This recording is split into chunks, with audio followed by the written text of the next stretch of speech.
Hello and welcome back. After a brief hiatus, we're going to fitness or fiction. Yeah.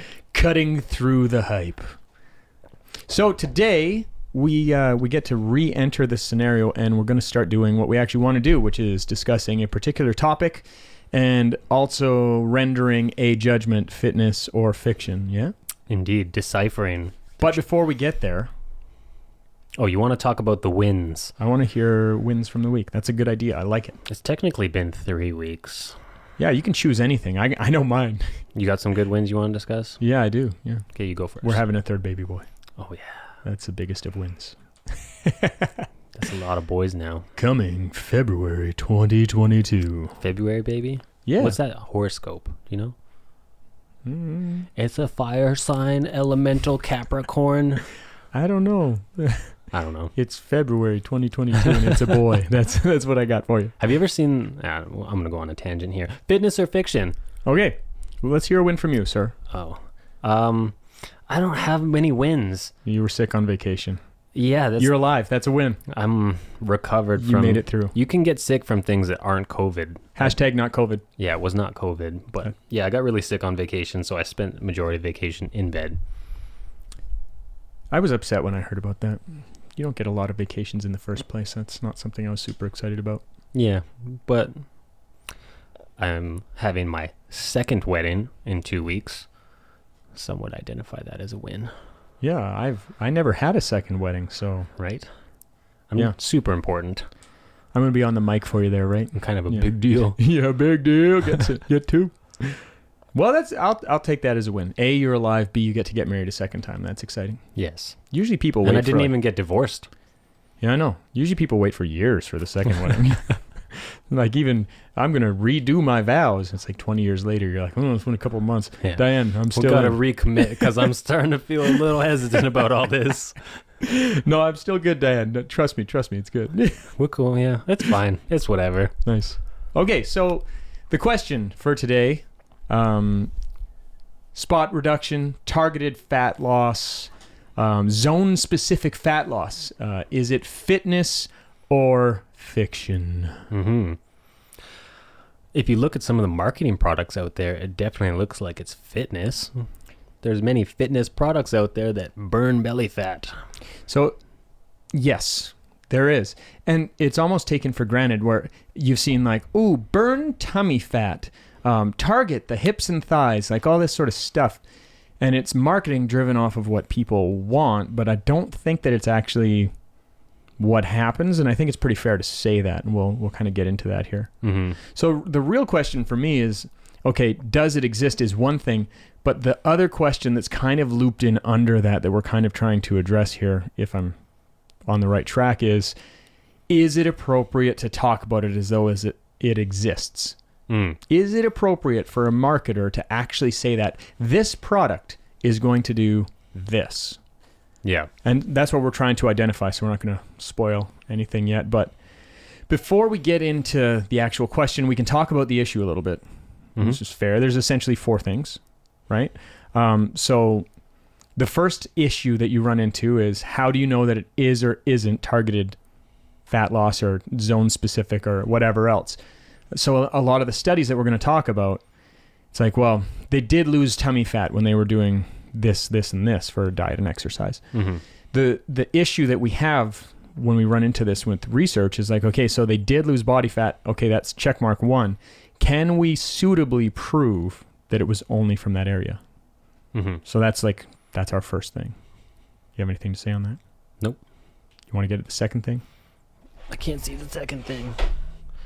Gender? Gender. Does gender play a role? This is your teacher's writing. I know here. It's pretty bad. No, I don't know that you can call that teacher writing. That's a disgrace to teachers. But okay, so gender, essentially, are there going to be differences? And people get really sensitive on that topic right now. But typically, if you were to look at the general leaning of different genders and hormone profiles, you're going to see typically female gender is going to have more fat deposits in the lower body. Mm-hmm. So hips and thighs and things like that. Men typically are going to have more fat deposits in the upper body or mainly the gut. But, there's 3 different types of fat, and the 3 different types of fat are subcutaneous, which is like the jiggly stuff just under your skin. Those guys that have like the big power gut, that's visceral fat in between the organs. That's some of the most dangerous. There's a 3rd type, actually, it's called brown fat. That sounds gross. That's fat to keep people warm. So like infants have a lot of it. Adults don't have a lot of it, but it's up in their like chest and back and stuff. But those are the 3 types of fat. When we talk about that versus where it's deposited, it's not really, you can't just say it's just a gender thing. It's more of a hormone profile thing, I think. But the idea is different people store fat in different ways, and you can push that towards like, well, this is hormonal. But the real question is, can you choose where it comes off when you know that it deposits in a specific way? And we'll get into that. Genetic is the other one that looks like gender but isn't with my horrible writing. Genetic. So genetic, you're going to have a genetic predisposition for where you want to store fat. So when you have somebody that's very young, they have a specific area that they tend to store fat. That doesn't tend to change much unless they make some significant adjustments to things like hormones, etc. But that's the other thing. So really, what does it come back to? It's like, well, at the end of the day, fat is going to deposit itself where it wants to, and that's going to have a few different places it can come from as far as hormonal, which tends to make up the differences for gender, I would assume. And then really it's just going to be one of these things where it's like, okay, so how do we tell if it's actually coming off of there? So what does the research say? Let's start with some stuff you got there. Yeah, so the research I broke into 3 tests. I did a like a lower body test, kind of a midsection test, and then an upper body test. They were kind of done all relatively recent. Like a bunch of the tests that I saw out there where they actually studied this topic specifically were a little bit older. So I was kind of looking for something like, we've had to study this recently. Like, doesn't somebody care? And even the tests that I look at, they didn't have that many test subjects. Like, there wasn't thousands of people in the test. But what I came up with is essentially, I had 3 tests, 2013, 2011, and 2007. Each test had anywhere between, say, 10 to 100 people. For the leg test, they essentially did a leg press with their one leg. And they did that for 12 weeks to see if that one leg would specifically show any difference compared to the other side leg. Wasn't it like 1,200 reps per session or something? It was 900 to 1,200 reps. So it was 10 to 30% of their 1 rep max. And in my head, if I was going to do that study, if that was a study me and you would have done for those 12 weeks, I might have done a little bit more of like a periodized protocol for that single leg and like vary the rep range throughout the week so that it got like more appropriate stimulus other than just like extreme muscle endurance. I don't know why they decided to do such an extreme amount of reps. Yeah, I don't even know if you get oxidative stress as a stimulus there. Like it's 1,000 reps.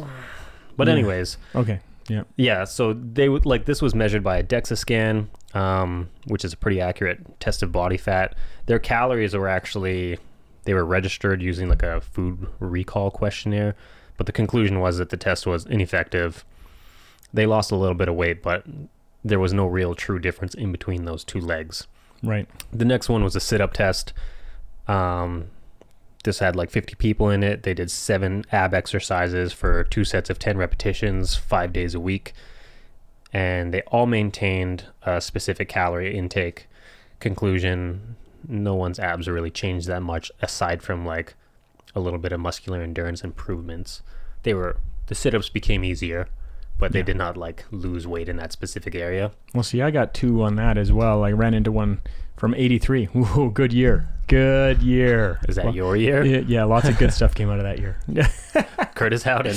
Yeah. Not as good as 84, though. That's when Sarah came along. So, But in 83, a guy named Catch and others, of course, did a study on sit-ups. And it was essentially, we're going to do this many sit-ups, and we're going to see exactly what happens as far as fat burn on the belly. And it was very limited. Those studies I actually have a hard time with because when you look at total amount of fat lost in general, it's just not much anyway, so it'd be hard to tell if it actually happened. And then there was another one very similar by a guy named Vispute. Vispute. Quite the last name. And others, of course, but that was in 2013. and he did the same sort of setup where it's one group is going to be doing a whole bunch of sit-ups and whatever, and really no differences. So I think that it's one of these things where people really are being oversold the value of that. But I think there's also a problem with the research in my view, because you'd want to be above like 70% intensity. Like you'd want to do something that's loaded and challenging to actually make an adjustment. It's like, well, can I change my bicep? Well, give me 900 reps of a negligible weight, and it's unlikely that I'm going to get any hypertrophy stimulus anyways. So, so that's a challenge that I have with it. What's your next one? So the last study I had was an upper body test in 2007. This was one of the larger tests. It had 104 subjects. They participated in 12 weeks of resistance training in a non-dominant arm. They didn't specify what the variables were of the training, and that's kind of what I'm curious as a coach. But the nutrition also wasn't specified in this, so it kind of looked like no holds bar type deal. In regards to what actually popped from this test, the men lost a little bit more weight than the women, but it was not localized to that specific arm that they trained. They kind of just had generic overall muscular changes. Yeah, and even to your point when you say like you would increase the intensity compared to that leg press test, I still just, it doesn't make logical sense to me that like, the fat is in and around the bicep and that tissue, like the bicep, like the muscular structure is doing the work and the fat's just kind of hanging out around the general area. So to attach a why that would actually just like start to decrease because something around the area is moving. Yeah, well, and there are a few things that could be given kind of direction, like the thermogenic effect of increasing blood flow to that area. Also, like the biochemical response of having blood flow go there is going to bias carbohydrates to that muscle tissue.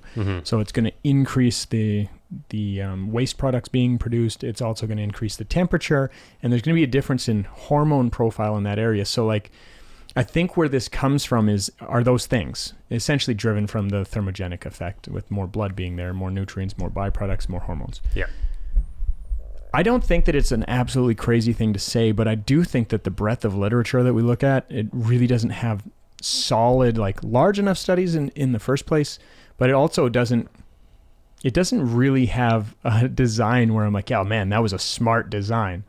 Because like I said, if you can't even say this is actually a good stimulus for changing the muscle, hypertrophy, then how do you say, well, this is going to change? Or if I haven't done a study where I have a dropout rate of less than 30%, well, then people aren't even getting through it. So that's kind of a hard thing. When you talk about the thermogenic effect in like that localized area and the waste byproduct and stuff, I got into that a little bit, but say that's a thing. Say it's 100% a thing. What's the percentile of effectiveness of it? Like it didn't, like from what I was coming across, it was not that high. They're like, oh yeah, it's a little bit of a thing regarding the thermogenesis, but so there was a recent study done by Scotto. That's again an amazing last name. I'm into it. But what he did was he actually did upper body versus lower body. So his group, they had some pretty intense protocols that they were using, and it was literally upper body versus lower body. And then afterwards, what they would do is they would do some high intensity interval training or higher intensity cardio. And they actually noticed a significantly pronounced difference between losing upper body fat or lower body fat. The challenge is that the study was only 16 females. So again, it's such a small group. It's like, oh, you know what? Could something like that be effective? I think it maybe could. Like when I see people that are like competitive canoers, like they don't have a lot of range of motion with their legs, and you'll see that their back and their upper body is different. My thing is that I think there is a little bit of biasing. I do. I think that you can draw your attention to it, but it's got to be a pretty pronounced training effect. And my issue would be like, okay, so if you wanted to say lose weight on your upper body, why would you go through the extra challenge to try to do that just with your upper body rather than using all of your musculature to burn more overall calories and more fat in general? Yeah. It doesn't seem to make sense to me. Yeah, I'm trying to make that connection between essentially this specific target fat burning, like what people are marketing it seems like they're marketing magic, like the magic pill that's going to do all this work for you. And then when we like go to the research, there's like this fractional little bit of evidence saying like, oh, you can maybe do it a little bit, like your example of the canoeer who's like way more jacked upstairs.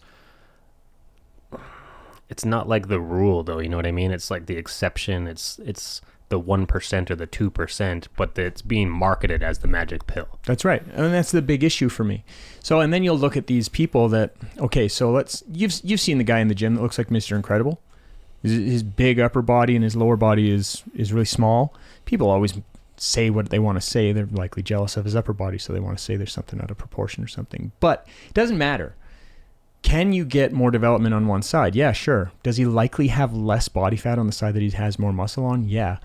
But the average person, I have dealt with clients that if they gain 1 or 2 pounds, even though they're leaner, they're like, oh, I don't want to get too jacked. And it's like, well, in your view, you look way different. To me, you look a little bit leaner. I don't see a difference in size or anything. So most people wouldn't want to put enough work in that area to get the hypertrophy or the changes in size of their muscle that would elicit the difference in fat anyways. Mm-hmm. So, there's a whole bunch of other studies that we haven't gone through. Like there was a study in 65 by Moore, MOHR, and what they did was they tested ab crunches with a vacuum on one side. And they were like, yeah, well, there was significant differences in the function of their abs, and there was a little bit of difference in their circumferences, but they lost almost no weight. So did they lose targeted? Who knows? Not statistically significant. And then Olsen and Edelstein in 68 did like one arm versus the other, and they didn't notice any big differences. And like when people draw attention to that, they'll often mention tennis players, be like, well, one side looks way better.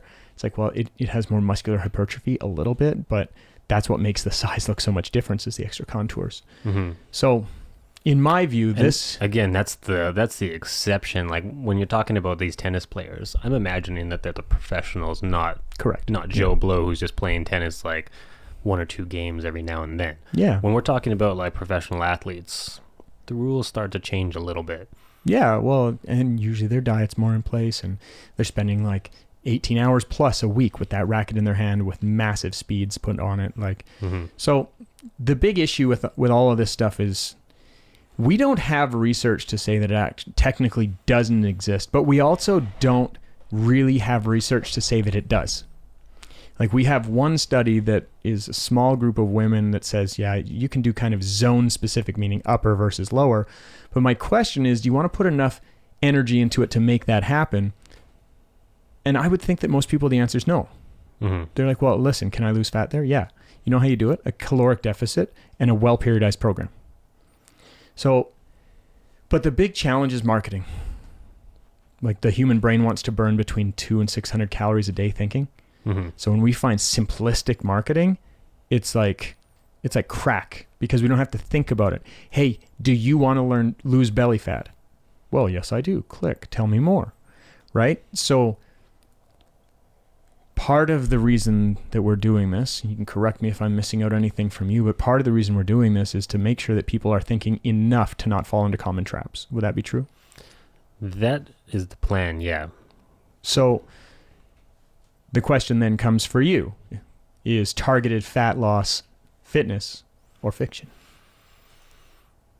Before I researched it, I used to say that it wasn't really a thing. And now that I've researched it more thoroughly than I have in the past, and with your guidance and your research as well, I would definitely say that it's being marketed as a magic pill, but I don't see the pill actually working properly. Yeah, I would say pretty clearly that it's fiction myself. I'd actually go up and say it is fiction. It's being made a larger thing than it actually is, and it's a common issue that I run into. So the mobility class that I run twice a week, I hear people say, I just need to stretch more. Oh, I've just got tight this, tight that. Mm-hmm. And the next thing that I say is, how long has this been going on? They say, well, I've heard up to 45 years is the biggest I've heard. And it's like, okay, it's been going on that long. But you think, like, you're viewing your body as like a mechanical structure, like a deck you built. Oh, this board was too short. That's not the case. Your brain is asking for that, and you've never learned how to train that joint.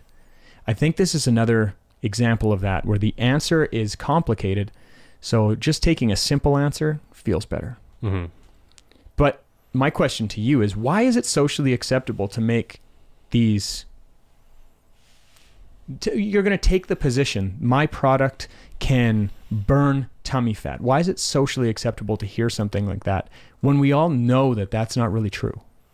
That's just the thing, though, is I don't think Gen Pop knows that it's not true. And a lot of them want to believe the easy solutions because it makes it more comfortable to believe in those easy solutions.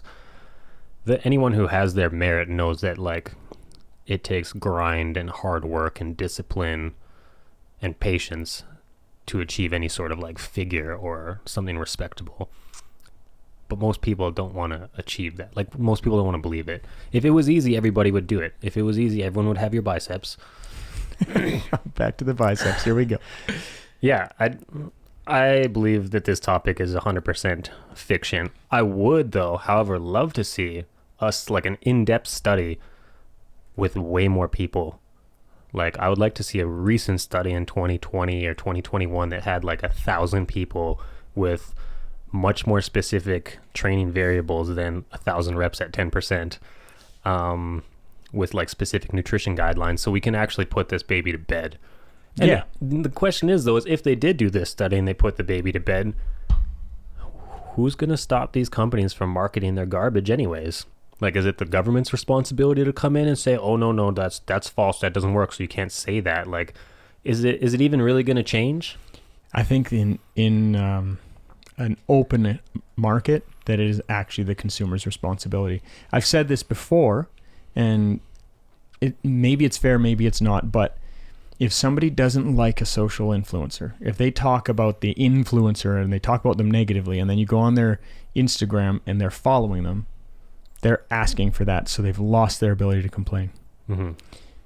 If you're buying into it, then you have some ownership over it. It's kind of like, if you voted, then you can complain about the vote. If you didn't vote, you can't really complain about it because you didn't make your voice heard. Yeah. I don't know how completely accurate that is, but it's a similar sort of line of logic where it's like, yeah, well, if you don't want to see more of that, please don't buy into it, right? Yeah. And I'd love to put the baby to bed. I'd love to see a better study done. And you know what, there is kind of glimmers of hope out there, but at this point, we got to say, based on what's in front of us, it's fiction. Do you have a favorite body targeting product? I like the fat jiggler thing. I've never seen that. What is it? Oh, it was like, it's from way back, like I don't know. I want to say the 50s. I don't know how accurate that is, but like, it would be a machine and it puts like this band around your gut. Oh, and it I saw Betty it. Boop do that in a cartoon. Yeah, it was a thing back then. Yeah, and it was even, it was almost amplified by the fact that she had a pencil waist and like just this huge hourglass, and you saw Betty Boop do it, so it's gotta work. Oh man, but like, how about you? Tell me some of your stuff. You like Sugar Sweat? You like what? What do you like? I did research too, to talk about them quickly, but they're not my favorite. The two I researched, one was legit FDA approved, straight out of Harvard. They're gonna come after me now because I'm trashing them. Oh no. Coolsculpting. Essentially, it's cryogenically freezing your fat cells to destroy them. And I checked their website and I looked into it, and I started like looking into reviews, and I was getting curious because I'm like, is this actually a thing? They basically just like target freeze that area and say the fat cells are going to die off in a couple weeks, and then you're all good. But then there's like a little disclaimer that it's like lifestyle changes must occur, otherwise it's going to come crashing back. And a lot of people I saw, it didn't even really work. It costs anywhere from $500 to $2,000. And it's kind of like a maybe it'll work. The other one is this product called Sweet Sweat. It's essentially just a thermogenic cream with a band that you kind of like wrap around your targeted area to really dig that cream in there. You know what I mean? Get it in there real good. But it just heats up that area so that you sweat more. And it kind of looks like they label it that it's like a target specific fat burning product. But again, it's just, you're just sweating in that localized area a little bit more. My favorite product, though, is one, I don't have a picture or a link or attachment, but it's this thing I've always seen where you put it in your mouth and it has these little fly rods off of it, and then you just bob your head up and down. And it tones your jawline. And it kind of just flaps like little bird wings, and the marketing is like, oh yeah, they just tone up the jawline, you know, you want a nice jaw? And it's just like bobbing your head back and forth. Well, and that brings up one last important point. if you don't have fat in a certain area and you increase the muscle, will you see more contour? The answer is yes. But the comment toning to me is inappropriate, because that is a word that I have all sorts of issues with. But essentially, if you are trying to lose fat by gaining muscle in that area, we're talking about the same garbage that we just discussed. So that, as a claim in marketing, is totally ridiculous. I used to explain it to people when they talked about trying to get a six-pack, because they're like, oh, Eric, you have a six-pack. How do I get one? I'm like, well, I don't do a lot of sit-ups, and I don't do a lot of crunches. Honestly, just don't do a lot of core work in general. And I explain it in the sense of, like, your abs are muscles, and if you're, like, training that muscle, if you're trying to cause, like, if you're doing, like, weighted crunches and stuff, you're trying to, like, stimulate a little bit of hypertrophy in the abdomen. If you have a layer of fat over top of those abs, you're just kind of growing the tissue underneath the blanket, but nothing's really going to pop or show or change. Yeah, you got to deal with the underlying issue, which is, I don't want to see that much fat there. And I'm not even saying that everyone needs a six-pack, because I don't believe that, but 100% I don't believe that. Yeah. If somebody's shooting for that, it's like, well, yeah, a general fat loss program is going to serve you better than a couple crunches, because you'll actually burn more calories doing even a farmer's walk versus a sit-up or a crunch. Like, it's been over-marketed so people believe it. Mm-hmm. I had a client recently that was shocked that he was able to lose 15 pounds in 11 weeks. And he did it without exercise, because he had significant health stuff that was going on, and that he was... part of the reason why he was losing the weight was to prep for getting that fixed. But he said to me, I'm shocked that we were able to do this. And I said, I'm not. And he said, why? I'm like, well, because you followed the process 100%. I'm not shocked. And he said, well, but I thought it would be hard. And I said, that's the actual issue.